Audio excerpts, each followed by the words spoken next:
Hey there, it's Rocky Logue back with another classroom conversation. In today's conversation, we talked to Nadine Wendorff and Sara Roudebush Meyer from Judkins Middle School. We talk about all sorts of stuff, use of Pear Deck, use of active learning throughout the class.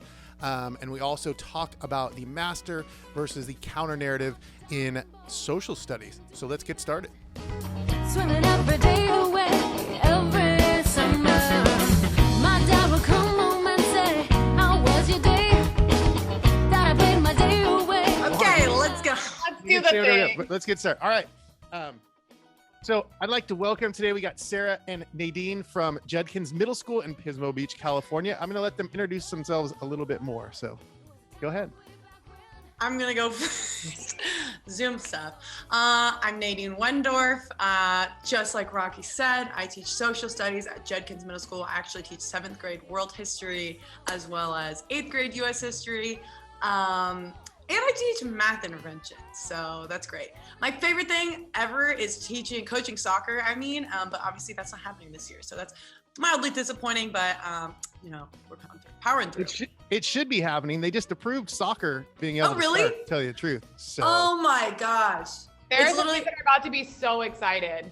My heart, woo, that's some new news. Okay. At least I think they're starting I know they're starting at the high schools. So I don't know if that'll trickle down to the middle school. Wow. I'm gonna have to look into that. I'm writing it down. Thank you. Sara, who are you? I'm Sara Roudebush Meyer. I just got married. And I teach just 8th grade social studies at Judkins Middle School. I also coach mock trial. I've also taught a behavior intervention class, but mostly my jam is just 8th grade social studies. That's it. All right, cool. So now that we know you guys, what do you have for us today? What do you want to share with us today? Yeah. Oh my gosh. So many things. We're going to have to focus ourselves. I think we would really love to share just generally how we structure our units, because having this structure has saved us a ton of time and has made it so that we're not reinventing the wheel, regardless of whether we're in person or online or hybrid. It works anywhere, anytime, for any student. It also, a lot of the systems that we use are very UDL friendly, so good for students that are English language learners or have IEPs or 504s. They're inherently differentiated. And so we would love to share some of those things. We can start with the bare bones basics. We use Pear Deck every single day. That was something we used before we went online for every single lesson, even in class, which also allowed us to change up the structure of our classrooms a lot, because kids didn't have to be facing the front because they all had a screen in front of them. And again, that's very UDL friendly. Then we could see students writing in real time. It allowed for a lot of student voice. We can embed a lot of different things, but our biggest overall structures included using Pear Deck every single day. We operated with this idea when we went into distance learning to minimizing the number of clicks that students used. And then we've rolled with this social studies framework that we've used for a couple of years now, which is comparing a master narrative to counter narratives. So that's how we structure our units. We can kind of go into that a little bit. Yeah, why don't you go into that just a little bit, since you're there, that master narrative versus the counter narrative. I think, yeah. So yes, that's something that we've kind of been really passionate about. So from our experience, the textbook, version of a story tends to be what, historians refer to as the master narrative, which is usually told by the people who are in power. And it's not inherently wrong or bad or evil, but it tends to be rather incomplete. And so we are really intentional about seeing the master narrative, which is, we use the textbook for it, and then kind of approaching it with a counter narrative, which is a word that social scientists use to talk about other people's perspectives. And the way that we frame it is the master narrative is the the elite of America, right? Who aren't like you and I necessarily. And so the counter narrative is a time where we tell the stories of regular people who make up the majority of the super diverse and beautiful American population. And so what that looks like is actually, I think, Sara, did you want to talk about how we approach the master narrative? Yeah. We start every unit with a unit question. So when we're designing units, we're always very intentional about what we want students to get out of it. So we always have a unit question. And then we typically start with whatever the master narrative, the perspective of like, what does the textbook say? What is the version of the story that most people know? That looks like on a day-to-day basis, a lot of like direct instruction and use of Pear Deck. So either we'll like lecture, and we believe in no like passive learning. So when we're using Pear Deck, we make sure that there is something for students to do on every slide, because we both have like pretty intense ADHD. And we know that like when we're receiving PD as adults, we can't focus. If there's not something for me to be doing, I am not listening to you. So we 100%. use that to make sure that we are asking students to process learning at any given moment. So when we're using direct instruction, there's always something for students to do. If we want to introduce something and do more of like a flipped classroom model, we use Pear Deck as kind of like a hyperdoc with a lot of embedded links, and then like outside resources. I think the most underutilized tool on Pear Deck is the including or embedding additional websites into Pear Deck. You can embed literally anything into Pear Deck. We just started dabbling in that. It's pretty fun. So good. You can embed Padlet into Pear Deck, which is amazing. You can embed So good. Google Slides into Pear Deck. You can embed another Pear Deck into Pear Deck. which we just Pearception. did today. Yeah. So a video, like anything you can embed into Pear Deck, which also minimizes clicks. So we use that for our master narrative thing. We typically don't ask students to directly open the textbook. We'll pull those sections that we want them to read out and put them on the slide. Again, so students aren't like switching between tabs or opening anything like that. We also really utilize the audio function on Pear Deck. Another thing that we think is underutilized and something that increases accessibility for students with IEPs, language learners, 504s, things like that. So if there is something for students to read, we make sure that we provide audio. So that is what our master narrative stuff looks like. Pear Deck, direct instruction, pretty basic. We usually, when we're doing master narrative stuff, don't ask students to do a lot of asynchronous work because those class periods tend to be a little bit longer. And then that's usually like a week long that we'll cover whatever the textbook wanted us to cover. We skip a lot of it, which is fine. We want them to get the general overview of typically what is the story in the textbook. Well, and that's really, you know, I might even lump in, I guess, well, maybe I won't. But yeah, we generally, same thing with the textbook. Once I got a classroom set of Chromebooks, the textbook became a little bit obsolete. I do like it sometimes to read something that's not online. So sometimes we're going to read when we're in person. Okay, bring out your textbook. And then, and one good thing is sometimes it's more accessible to all of the kids in class as far as the writing level. But as far as a source, it's a, you know, back when I was a kid, we used to have encyclopedias, like actual encyclopedias. I'm old, you know, and we couldn't really use those for resources because it didn't really cover everything. You know, it was more just like, okay, I want to get an idea of what's happening. And that's how I look at a textbook now. It's, I mean, it's, I don't, it's not really a source that's great to use. And, you know, I don't even know that we pull anything from it, to tell you the truth. So I think it's great for a summary or a brief overview. Yeah. It's really succinct. It's a great starting point. Yeah. I think to use it That's exactly what I was going as to the say. only source is very, it's just so limited. yeah, it's, Yeah. yeah. So All then right, after master narrative, we switched to counter narrative, which Nadine Yeah. can cover. I do want to say I actually love paper textbook. I know, Sarah, you were like, we like to minimize things, but when I have my kids use textbook, I say, get your book out if you want, because some of them have it. And in 7th grade, I surprised myself. I use the textbook semi-frequently because it's pretty great. And the sources for, you know, medieval world history are pretty heady out there, right? So, but anyway, that's not really what we're talking about today. But yeah, so we do our little week on master narrative, which is basically just like, what we need, I mean, Sarah just said everything. And so something that we really like to do also is like our essential question tracker or our unit question tracker. Like Sarah said, we frame every unit with a question that we remind the kids what it is every single day so that they know like what's coming up, what their brain needs to know.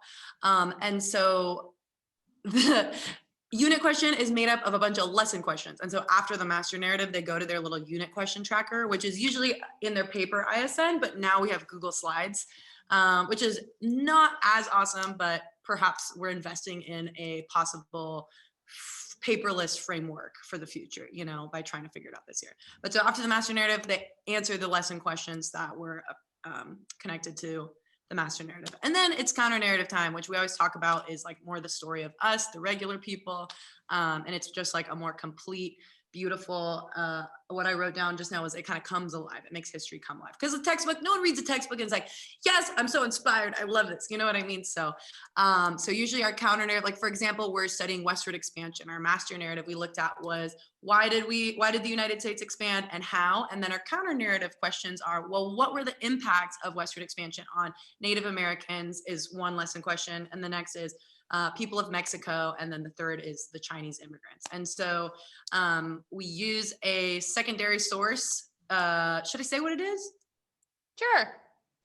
Anyway, I mean, it's not that it's bad. I just don't know if it's super relevant to everybody, but we do use this book called A Different Mirror, A Multicultural History of America by Ronald Takaki as a supplementary text. And that tends to be more, like I said, it kind of comes alive. And so The basically reason we use that, sorry to interrupt, Nadine, the reason we use that one is because there is an author named Rebecca Steffoff adapted that book, which is like pretty like chunky book. She adapted it to be basically a middle school reading level. So it's super accessible for kids. They really get it. And it's a great counter narrative source. Keep going. Absolutely. And I guess when we study the counter narrative, it's a little more flipped. Sarah and I are really passionate about amplifying student voice, which is super freaking hard to do right now with distance learning. And I feel like halfway through the year, like we finally, I don't want to say nailed it, but we're definitely approaching mastery, as I would, you know, describe my students and sometimes in a rubric, but whatever. And so that's kind of more flipped. So students read a parcel of this, you know, book, A Different Mirror, and they annotate by doing left-right annotations, which I don't know if you want to hear more about that, Rocky, I guess ask a question. But basically, there's a really specific way to annotate, which I have done all the way into college, and it's super useful. And so they annotate, and part of those annotations is they're drawing their own conclusions and like having their own connections. And then when we get back to class, we do a TQE discussion, which you may have heard before, you guys listening, and Rocky. This was developed by a teacher in San Diego named Marissa Thompson. Sarah I'm not sure what a TQE is, so yeah, absolutely. No, it's totally. I just didn't want to, you know. Anyway, it stands for thoughts, questions, and epiphanies. So it's kind of like a more holistic Socratic seminar, and it's crazy. Like it didn't seem like it would be that much of a shift because I've been really into Socratic seminars, but the student ownership of the knowledge and the community learning just like explodes as compared to a Socratic seminar. Well, I like that acronym. I usually sometimes with acronyms, I'm like another acronym, but I like that. Totally barf. Because, and I've said this in another, I don't know, I can't remember which one it was, you know, we're all supposed to put like our objective up on the board and this is what you're learning. And by the end of the lesson, you'll be able to do X, Y, and Z, but there's lessons I don't do that. And there's lessons I give the information to the kids and then I have them start going over it. And then I ask them like a simple question is what's the point of this? What's the objective? Why are we doing this lesson? And I will tell you that I get some of them hit it. Some of it's like almost like magic. They'll tell me the objective I was thinking for them, but I haven't prompted them on anything. But then I get kids who will give me even better objectives, give me better like, oh, wow, I didn't think of that. So I'm going to throw that next time we do it. So sometimes I really like what you're saying, because sometimes when we tell somebody this is exactly what we're doing, they kind of get this narrow vision of, okay, well, you're just on this one path to come to that conclusion, when the paths can go all over the place. You know, people can come up, the kids can come up with conclusion. You know, we're talking about 7th graders, 8th graders that are pretty intuitive and pretty intelligent and pretty, you know, just they come up with some ideas. Sometimes you're like, wow, I didn't even think about that. That's awesome. So we actually, like the first time we tried doing this, I think we underestimated the students, to your point. We had also included in our reading for the left right annotations, the left side author's brain, so that's where summaries go, and the right side is their own brains and their own thinking and connections and questions. So we had like done some of the work for them and embedded these like authors' brains summarizing questions. We wanted them to be able to like comprehension questions. Yeah, exactly. Yeah. And then we did this whole TQE discussion. I was like, oh my gosh, you got to literally all of the points that I wanted to get to. Like I was limiting you by feeding you questions that you were capable of coming up with yourself. So we took those questions off and have not needed them since. We just did a TQE discussion today, and I had off to the side like the questions I would have asked them. And we talked about so many of them without me even prompting them. You know, one of the first things too that helped me learn to and I don't call them exploratory lessons, or at least, you know, we all have them. We have some classes that love you to talk. You have some classes that love to have discussions, and we have some classes that it's really hard to get everybody on the same page and listen. And so I decided, and this was a while ago, you know, I don't have to teach every class the same way. And it was really the classes that were harder for me to get all quieted down. I would just put the agenda up, and they would come in and they'd look at me, and I would point to the board and I would say, open your Chromebooks, follow the agenda. And then they look at me and I'm like, open your Chromebooks, follow the agenda. And then they would start going. Obviously I had a lesson developed that they would follow, like a hyperdoc or something. And I'd say, okay, 15 minutes. And then after the 15 minutes, they would all, you know, be into the lesson, discussing things with their tables. I could watch everything was happening. And then I would start the lesson. But like you guys are saying, I would let it go the way they wanted it to go. Okay, what have you guys discovered? What did you guys figure out? What is this lesson all about? So, and it made it like it put the kids started owning the lesson, which then made the lesson a lot easier to develop or deliver because they're into it, right? It's their lesson. It's not mine anymore. I'm not telling them what I want them to know. They're into the lesson, and then they're actually teaching me things after that. Yeah, I think that the TQE system is so good for that because it is inherently differentiates for class periods. So exactly what you just said. I have some classes that they want to talk for like a whole hour and they come up with all the best questions by themselves. And I totally have other classes who their questions are like iffy and they're really reluctant, one of those words, to like ask questions and like engage with each other. And so I always have those questions, those comprehension questions and like discussion questions in my back pocket to pull out. And they benefit from that too. And I have some classes where they want to really volunteer and I don't need to use like a wheel of names to call on people randomly. And other kids have said like, thank you for using the like wheel of names because that helped, like you calling me out is great.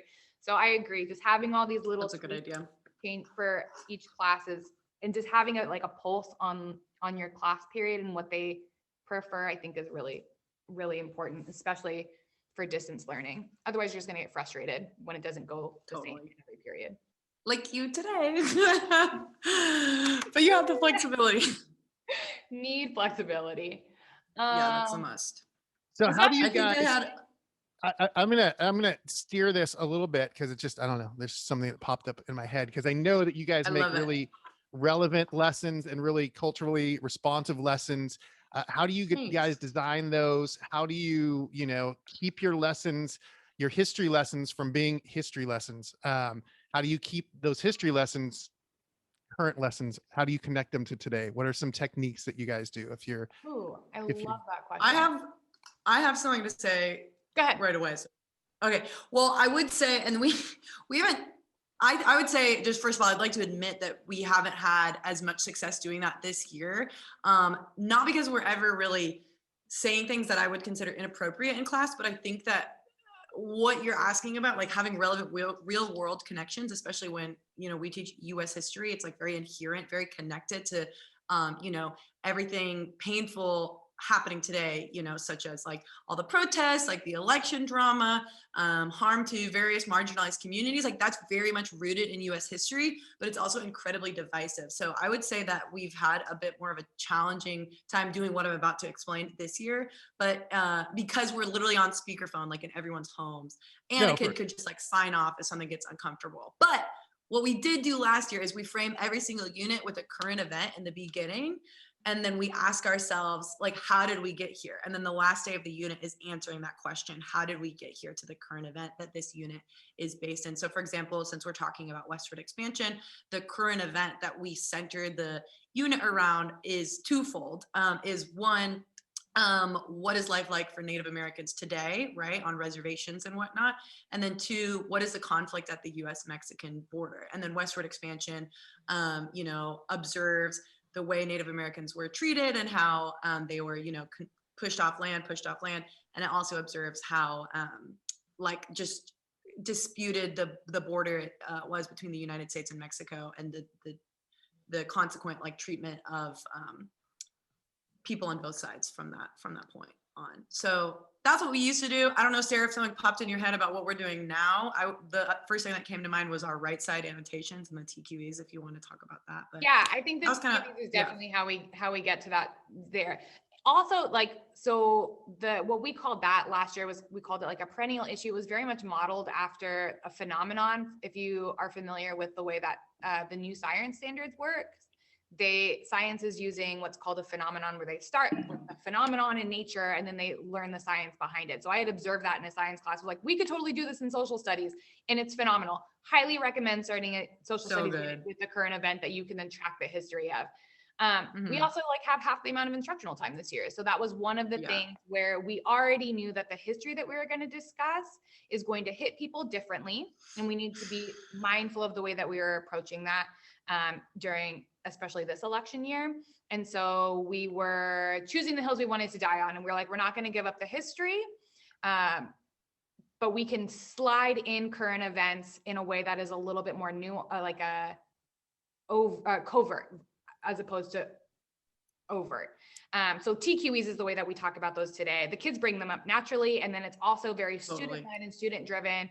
Today in my TQE, the students were talking about the dehumanizing language that Jackson's soldiers used to describe Native Americans. And that discussion turned into dehumanizing language broadly, including the use of the N-word. And so we had this whole discussion on the impact of that language on people groups long-term, and not understanding the history of those things. So it comes up naturally through TQE. And so that's an easy way to do it. The problem with that is you have to be an educator who feels really comfortable responding to those things in the moment when people bring them up.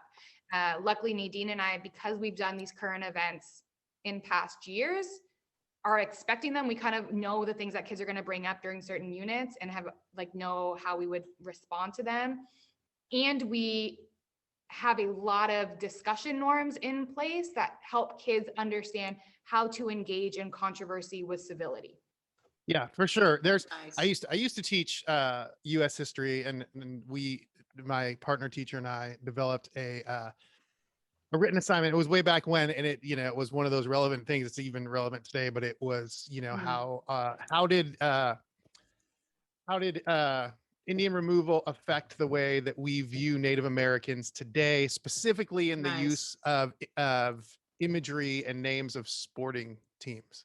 Mm-hmm. And then we gave them examples of like the Hawaii Rainbow Warriors and the Florida Seminoles, were actually like the Seminole tribe blesses the name. We gave some where the actual, but then we talked about specifically, we talked about the Washington football team and things like that. So, that was kind of I want to say cool, but I don't know if that's the right word, but a good way to get people like involved in it and keep it relevant. The funny thing, and I'm sure you know this, Nadine, from teaching 7th grade world history, it almost connects itself a lot of times, right? It's almost it's almost like you teach a lesson and you're like, oh, we're going to teach about this year we're going to teach about the plague here in a couple weeks. Oh, I wonder where that type of thing is going to connect. Or it's and I keep telling it to the kids or let them make their connections that, hey, this history does kind of repeat itself.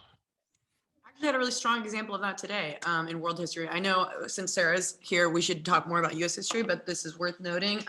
Like for Japan, a lot of my kids, I don't know about you guys, are super into anime, and obviously anime was invented in Japan. So I gave an optional like history of anime lesson, and they loved it. It was freaking awesome, and its connections with samurai culture.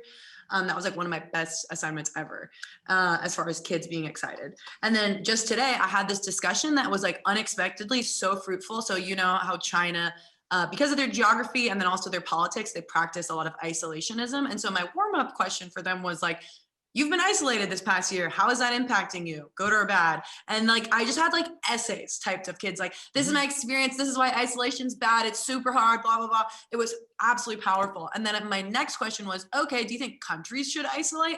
And they again had like so much to say because they were like, well, blah, blah, blah. And it was like pretty powerful. And then they were like excited to learn about geography, which to me is extremely boring, but they were like, especially ancient times. Anyway, maybe I shouldn't say that, but geography's awesome. Sorry, it's certainly something I'm learning to love. We did a whole unit on geography this year.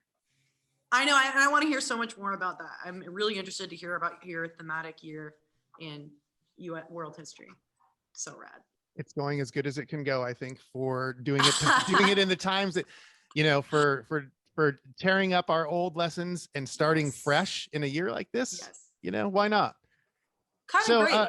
Any other lesson things, any other pointers? I know we used a chunk of your guys' stuff. We did a lesson on the events of January 6th, and we used some of your guys' stuff. Oh, you like talk about that?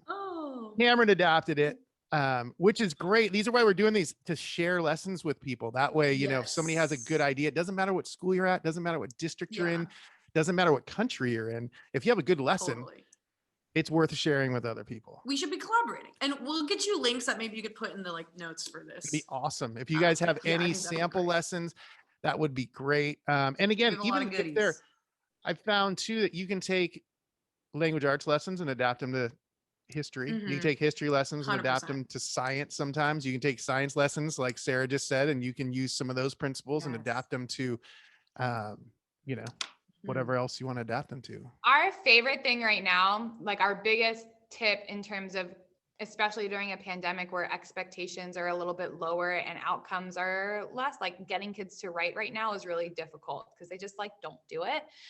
So like writing on Pear Deck, like informally is really great, but our best writing tips to get kids to improve their writing is tell kids that they are not allowed to use the word they and it, and that they must use the word because.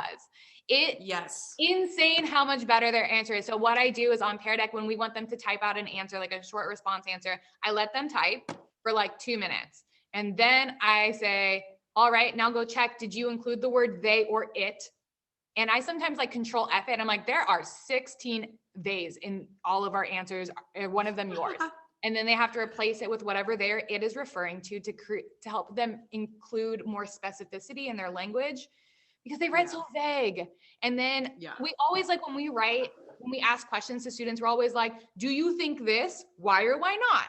But if you say you must use the word because in their answer, way better. Changes everything. It changed, their responses are so much more substantive and so much more specific. Best, most tried and true tested writing tips I have ever seen for informal writing. Yeah, and I do want to give a shout out to, before we forget, Jeannie super Cross, important, Jeannie Cross, vice principal. She told us about the because thing. She did that in elementary school. And I think Sarah came up with the they thing. Anyway, thank you, Rocky. I'll claim that. No, that's really cool. That's awesome. Anytime, I think part of the writing is writing, running a mile, drawing. There's certain things that kids some math things that kids are like, I can't do it. I don't want to do it. And it could be something like a mile is going to take you 10 minutes to do. Writing a paragraph, if you just write it. But sometimes I think if we take the structure out of it or do something like that, where you make it fun for them, make it a little bit challenging, or we've done writing this year, but again, we've had to cut down stuff because of just everything that's happening. But, we lots of times we'll have our kids, they can choose their path, use a menu to choose. Okay, I want to write a journal as if I'm somebody that's living during this time, or, I want to write a letter from one person to another during the, and sometimes giving those creative outlets or those choices, or just by giving choices, you have 3 or 4 different things you can do. Instead of just write me an essay, just write me an argumentative essay. That's what I want you to do. Instead of that, saying, okay, you have 3 or 4 choices of things you can do. That a lot of times I found gets, piques the kids' interest and get them more interested. But this year is specifically difficult because it's easier for a kid to just turn off the camera and not say anything, as opposed to if they're in the class, you can go sit next to them and say, hey, That's why we love Pear Deck, because we can see you guys should work for Pear Deck. I have my little iPad. I've actually asked them multiple times for merch. I'm like, hi, I'm leading PD on Pear Deck at my school. Can I please have stickers? They're like, no. And I just want the stickers so bad. That's all we want. We just want a sticker. I will say, I love what Pear Deck has become. When it first was out and I used it, This is one of the bad things about it being an early adopter. So when it first came out, it was okay.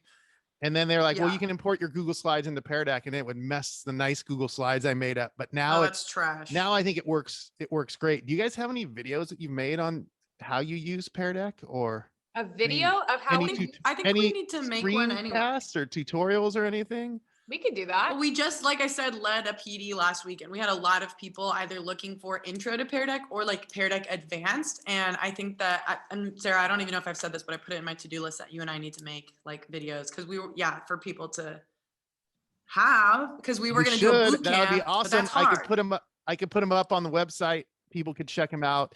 It's awesome. I think it's better than, it's nice when we get somebody from companies that come and they do the PD, but then generally you have like 100 people on it. It's nice. I like the videos better because you can start and stop them, so if you Watch guys are ever 2x speed, because I only have 2 minutes of attention.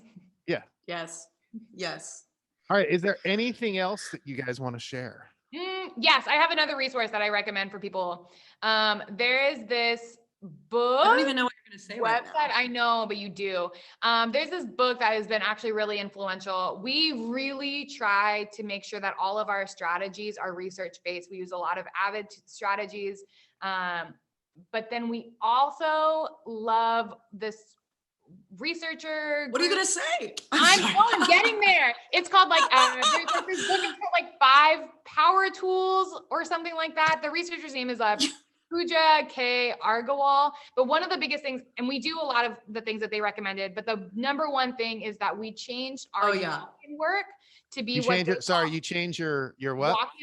Walk-in work. Walk-in. So most teachers use some sort of like date, like what is it, the first 5, or they do some sort of a walk-in work. Warm up or whatever. Switch it to retrieval practice. It's so good. So retrieval practice is like a no-point quiz. We do it on Pear Deck. Of mostly stuff from the previous lesson, but then you also, one of the other power tools that this research recommended is called interleaving, which is bringing in really old content from like months ago. Spiral review. Yes, it's spiral review. So we do that instead of walk and work. So when they come in, there is like a 5-question, no point quiz of stuff from last class, which also makes writing tests a lot easier because we just pull from that and they've already questions. We have them answer it, and when they do their walk-in work, then we show them the answers, and then we make them go back and fix it, because that also improves metacognition, is when they are thinking about their own thinking and their answers and how to improve it based on what we suggest. Well, and one of the best ways to become a better test taker is to practice taking tests. If those tests don't, it's like it's like doing a scrimmage. It doesn't count. You got to get out there, make mistakes, no harm, no foul. And then when the real thing comes around, more relaxed. It works on so many levels. It's like practicing taking a test. It decreases anxiety for tests because they're used to seeing the questions, but it also forces them to study every single day. Everyone, when they get to college, is like, what do you mean I have to study daily for college? And this is like them practicing doing that, and to see the results in real time is really cool. So that's the last tip that I have. I feel like you guys have given us a ton of stuff. Thanks. But I also feel like we need to do a couple more sessions and like focus in on 1 or 2 things. Especially I want to see some Pear Deck stuff from you guys. So share some of those slides with me that I can put up, and then some of the other ideas. But this was awesome. You guys are awesome. You guys should do like a show. You guys should do a show together. What would our show be like? I feel like I don't know, but it would be pretty awesome. You guys could just We've definitely about talked education, and you could just have different topics, and I think it would be pretty enjoyable. It would be like now we're part podcast stars. and then part chaos. It would be like us like talking about research and then being like, but also look at what this cute thing that my husband did was. The chaotic life of a middle school teacher. Yes. With ADHD. That's the thing is, no one's gonna edit our stuff. We need to figure that out. All right. Well, thanks for joining me. Thank you.